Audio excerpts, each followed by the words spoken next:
नमस्कार। मैं हूं सुरंजन। आप लोग देख रहे हैं मैक्स टीवी हिंदी। सभी दर्शकों को स्वागत है। कल जैसे मैंने बताया था कि भारत की हेड कोच के बारे में कुछ बात करेंगे,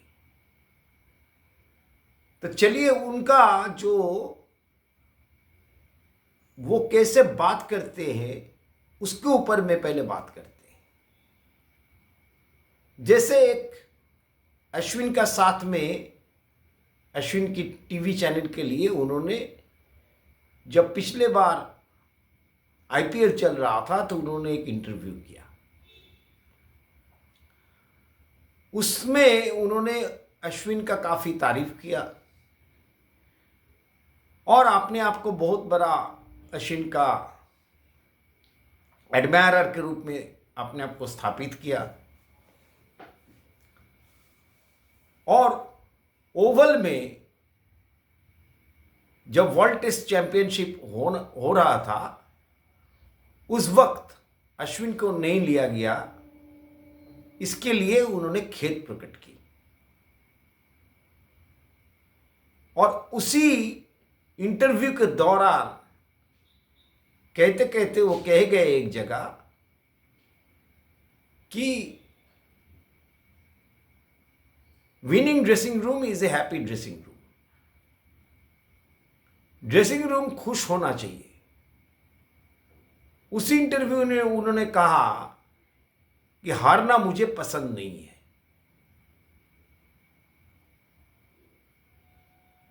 और जब 2011 में धोनी के छक्के के चलते हम लोग जीते थे तो उन्होंने कहा कि सारे जो है धोनी धोनी कर रहे थे, धोनी अकेला नहीं थे, साथ में बहुत सारे की कंट्रीब्यूशन थे। तो अश्विन ने बोला कि आपका भी कंट्रीब्यूशन था 97, वो बहुत ही खास था।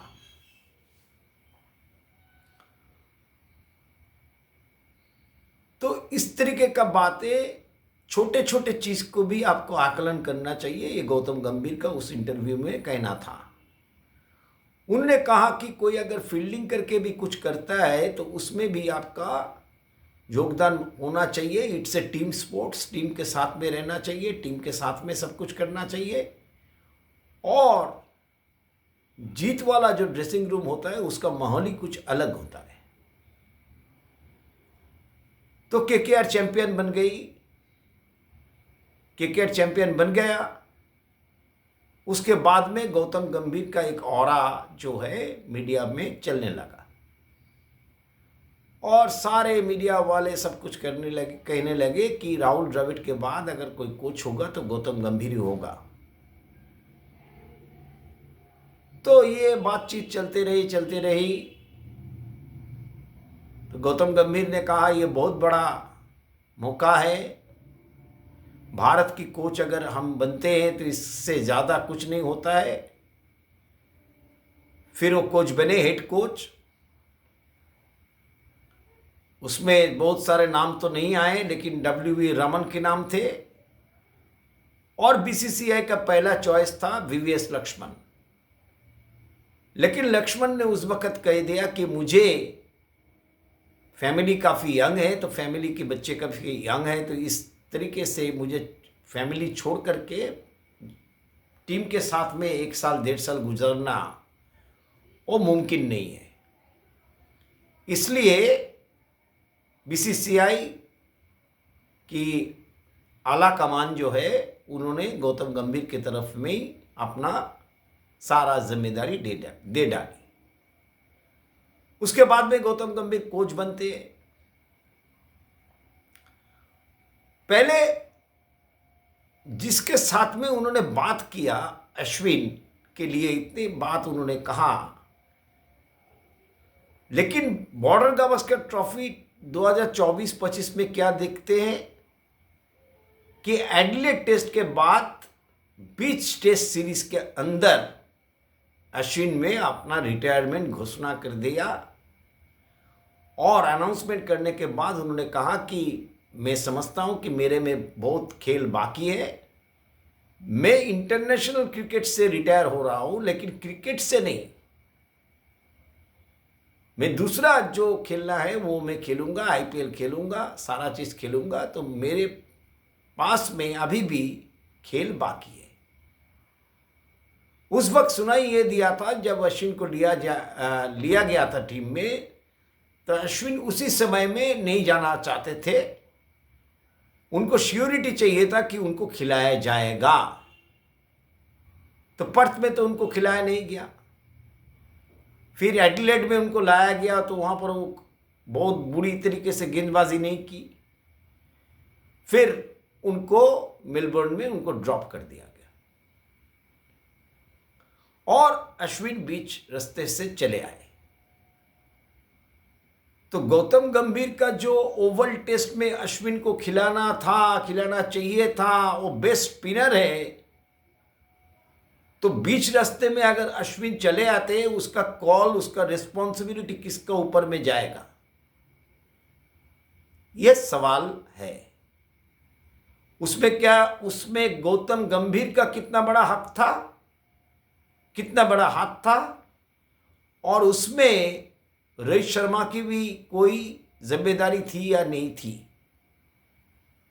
अश्विन चले जाने के बाद जब रोहित शर्मा प्रेस कॉन्फ्रेंस को कंटिन्यूएशन किए, तो उसमें रोहित शर्मा ने कहा कि जब पार्थ में आया, तीसरे चौथे दिन वो आए थे, तब अश्विन ने उनको कहा था कि मुझे अगर ज़रूरत नहीं है तो मुझे यहाँ पर रहने का कोई सवाल ही पैदा नहीं होता।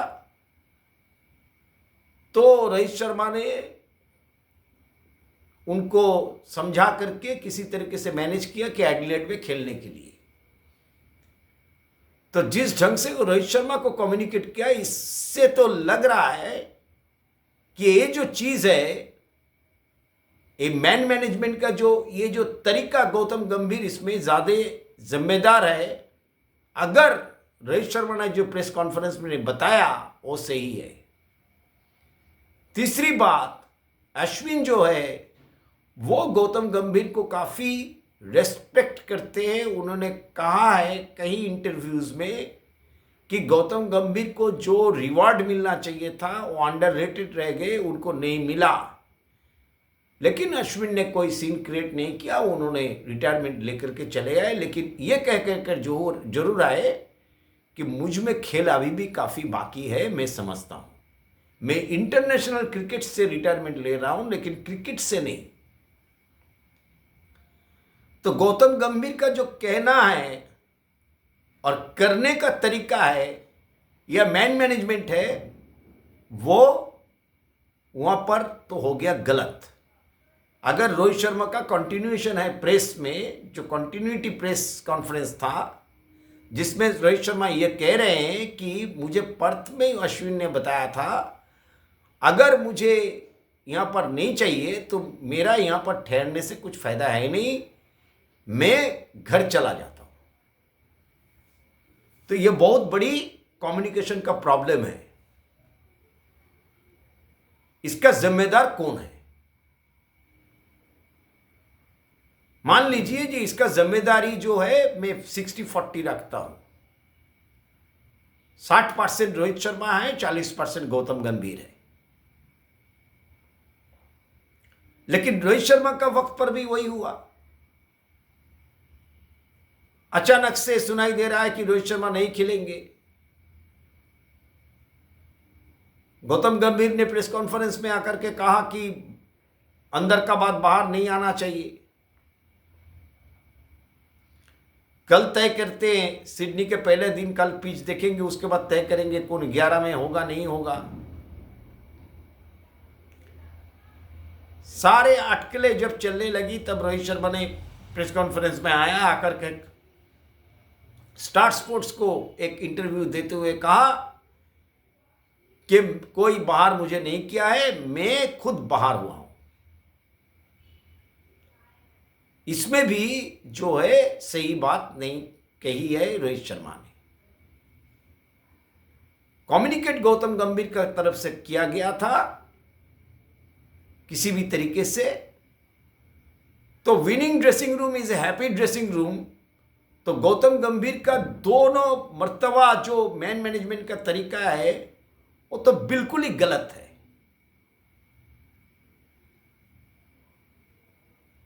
मैंने कह चुका हूं कि गौतम गंभीर यंग लड़के जो है, जैसे यशस्वी जायसवाल, शुभमन गिल, तिलक वर्मा, ये जो सारे हैं, इसके साथ में गौतम गंभीर का बॉन्डिंग बहुत अच्छा होगा। अभिषेक शर्मा, संजू सैमसन, संजू सैमसन का क्रेडिट अगर किसी को जाता है तो सूर्य कुमार यादव को जाता है, गौतम गंभीर को नहीं।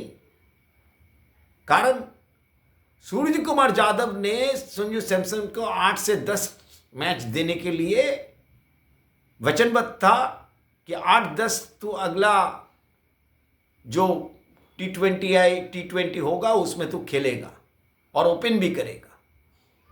उसके बाद में आकलन करेंगे क्या होगा नहीं होगा।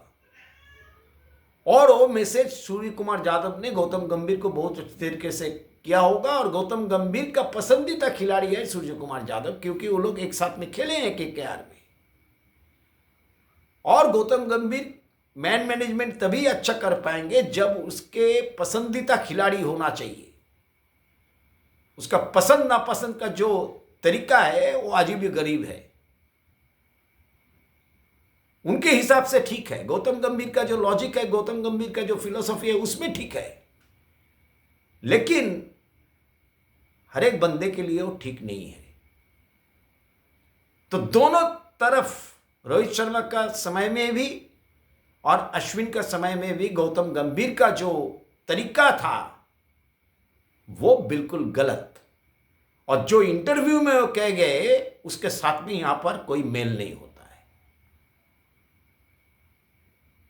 तो इसमें गौतम गंभीर का थोड़ा सा झलक मिलता है कि कैसे मैन मैनेज करते हैं।